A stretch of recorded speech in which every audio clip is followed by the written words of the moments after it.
Hello বন্ধুরা, আজ আমরা চলে এসেছি কৃষ্ণনগর গভর্নমেন্ট কলেজের মাঠে অনুষ্ঠিত এই হস্তশিল্পের মেলায়। তো এখানে প্রত্যেকটা জিনিসই হলো হাতে করে বানানো একদম। এই দেখতেই পারছো পোড়া মাটির জিনিস এগুলো সব, মানে পেনদানি থেকে সব কিছু আছে এখানে। ঠাকুর, মাটির ঠাকুর, পেনদানি, আর এগুলো হলো কাঠের তৈরি ঠাকুর। রাধাকৃষ্ণগুলো স্পেশালি খুবই সুন্দর লাগছে। সাথে আছে জগন্নাথ, আর এগুলো সব পোড়ামাটির ঠাকুর। সাথে আছে আরও আকর্ষণীয় জিনিস, এগুলো সব মাটির জিনিস।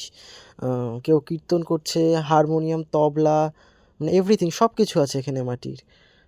দুর্গা ঠাকুর, কালী ঠাকুর, আর এই যে দেখতেই পাচ্ছ হাতে করে বানানো কাগজের ফুল, অসম্ভব সুন্দর লাগছে এগুলো। আর একবার পুরো মেলাটা ঘুরিয়ে দেখিয়ে দিচ্ছি তোমাদের, সকলে দেখতে হবে। সবাই চলে আসুন, 16ই ডিসেম্বর পর্যন্তই আছে এই মেলাটি। আর এখানে বেতের ডাইনিং টেবিল, চেয়ারও পাওয়া যাচ্ছে, খুবই সুন্দর লাগছে জিনিসগুলো, এক কথায় পুরো অসাধারণ লাগছে। আর এই যে আমরা আসার পথে নেমে পড়েছিলাম, এসএস মেমোরিয়াল স্কুলে একটা বার্ষিক অনুষ্ঠান হয় প্রতি বছরই। Hello guys, welcome back to my channel. আশা করি তোমরা সবাই ভালো আছো, আমিও অনেক ভালো আছি। তো আমাদের বাড়ির সামনে এসএস মেমোরিয়াল আছে, ওখানে দেখো বড় একটা প্রোগ্রাম হয়। তো প্রত্যেক বছরের মতো এই বছরও সেজে উঠেছে এসএস মেমোরিয়াল।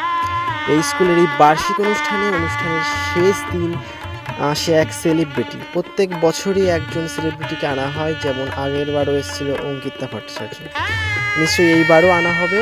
তো যদি আমি পারি অবশ্যই তোমাদের সাথে শেয়ার করার চেষ্টা করব। তো আজ ভিডিওটা এই পর্যন্তই, আবার দেখা হবে নেক্সট কোনো ভিডিওতে। টাটা।